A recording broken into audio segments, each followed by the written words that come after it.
So it spins out like that, so I can just bring it to a stop backwards. Which I don't mind it spinning, it's not rolling. Picking up the leaves. Just cleaned it out underneath, it was full of trash leaves.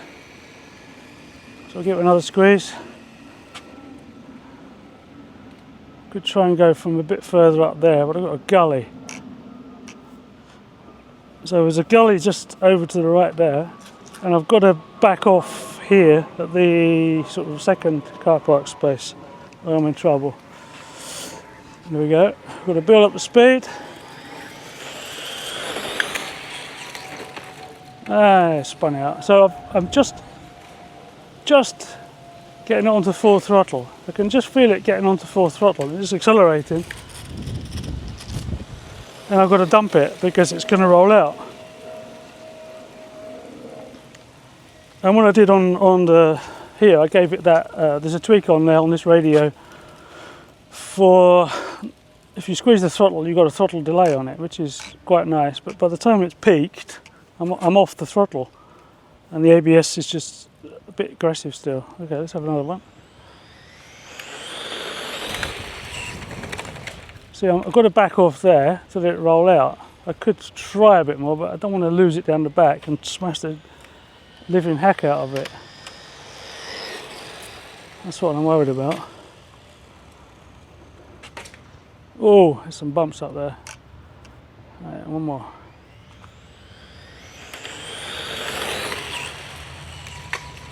I let it run out a bit more, and the ABS was a bit better, so I just pushed it in gently. So I think by dialing the ABS back a bit in the controller, I've got a bit more of a controlled braking going on.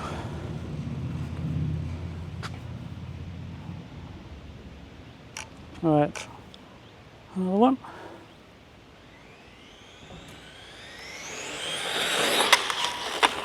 I wished out on that one. Just let it roll. I don't want to jam on any reverse.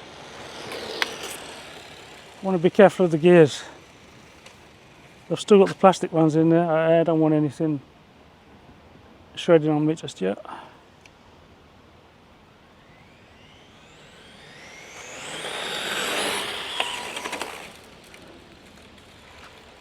And it backs itself into there all the time. I don't know why. That's the way it. That's its sort of default position. Uh-oh, car. Don't hit my car, please. Thank you. Nothing coming this way? Nope. One more. One more, this is it.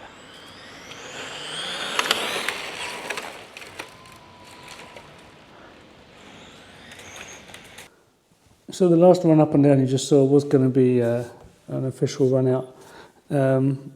I stopped recording because the guy came wandering over to me and started chatting and ended up standing next to me, and I felt like a bit of an idiot. So I switched the camera off after. I was basically out just to see how the Radiolink was going to work. I did some setup before I did those runs.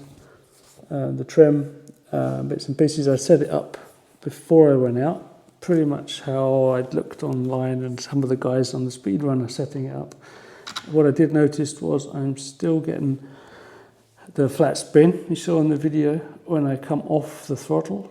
Now I just have to look if I can get some more rollout or just have some more action on the brake. So as I push it forward, I've got more play before it starts pushing on the ABS, or the ABS needs to be tuned so that when I've got if I don't touch the reverse, it's not going to touch it at all, and I'm not going to lock up the back wheels at all.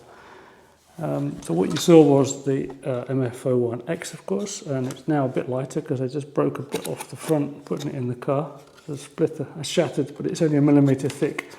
It's designed to break, and as I've mentioned before, it was all crumple zone and stuff, and I broke the front mount off as well, being a bit heavy-handed. So I've just quickly redesigned the front mount that I can just take off the top horns and put them on again. So I've got the spare horns in the box. So the idea is that breaks if it gets a shunt on the front.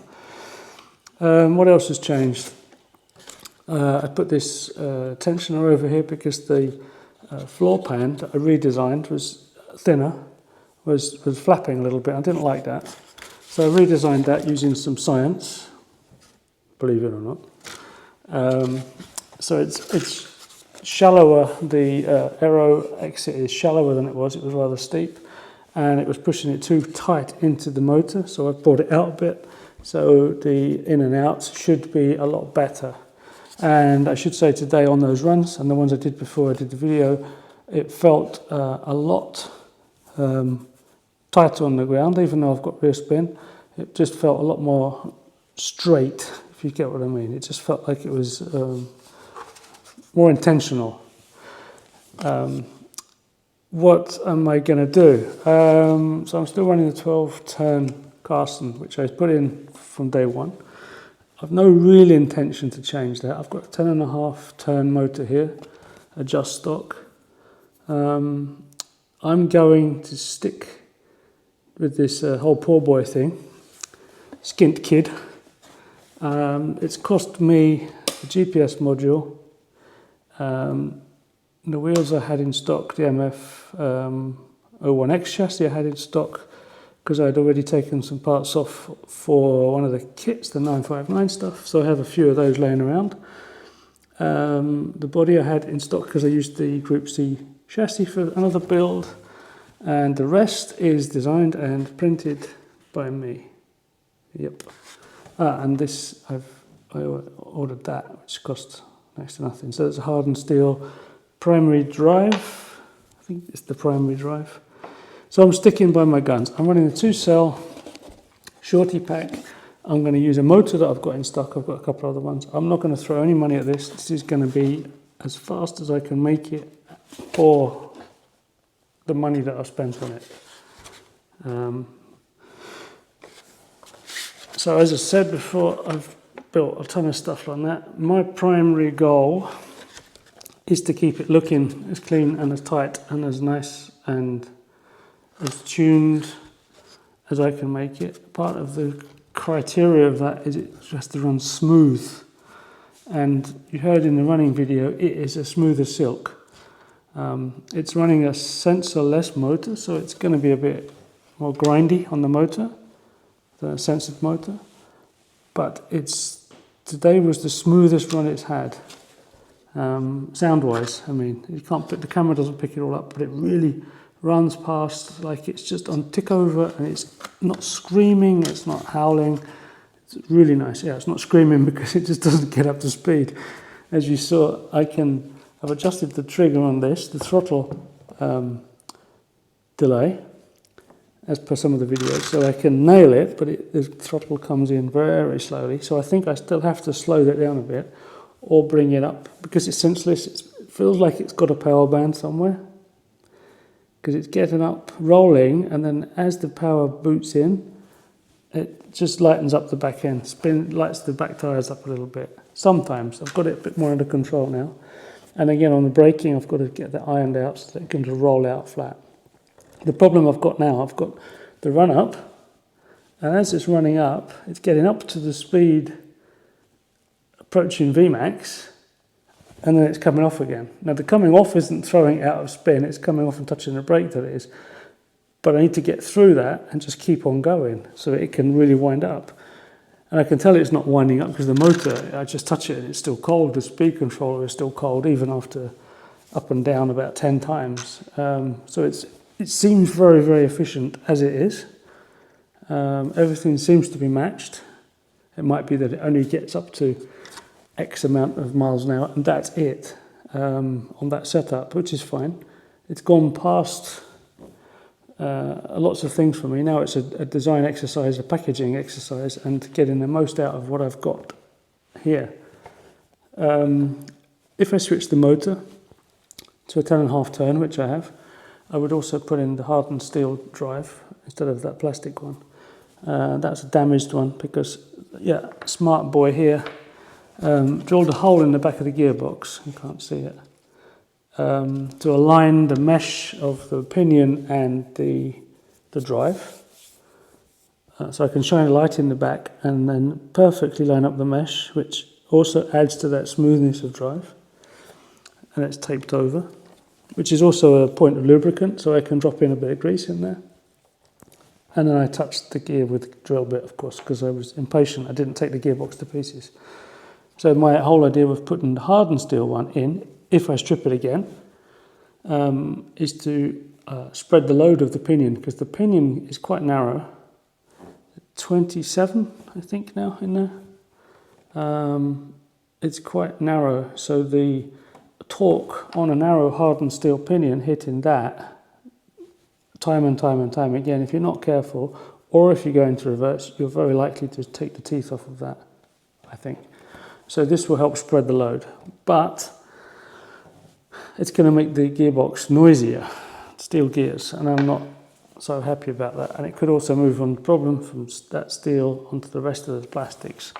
But like, I should be going out for the all out top speed, but now for me it's turning into this exercise of making this thing as clean and as nice and as optimized as possible. I had a lot of comments about the scrub steering on this, because the radius of the tires are outside the turning circle of the centers. Now this is, of course, going to be a fact. It's not designed for a track car. But I did take a few relatively high-speed turns, and it turns absolutely lovely. Now, it's not going to win any races like that. And the foam tyres, they're not going to dig in, they will slide and scrub. But I was surprised how well and accurate it turns. I haven't changed any of the front end setup yet. I've minimised the slop as much as I can.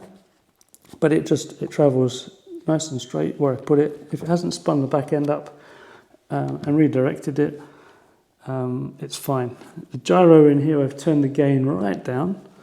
I've got to tweak that a little bit. I did have an external gyro on the other radio setup, which felt like it was more trustworthy. You know, it had more, I don't know. I've got the receiver bang in the center of the chassis. It's hidden in the chassis. It's underneath the GPS unit, and it is doing its thing. But when I had my external one on, I had it in the center of the car, latitude and longitude, so it was bang in the middle of the car. So that's optimum position for any gyro. Any car movement around the gyro is going to be corrected. Now it's a bit further forward, so I'm going to have to tune the gain on that if I want to use that optimally. Again, it's all theory. This car today, an unofficial 45 miles an hour, which is pitiful because some of the Brice stock Ford Escorts are absolutely blistering that. But yeah, I mentioned I'm going for the whole package here. But then I could just stop here and just go back to what I'm good at.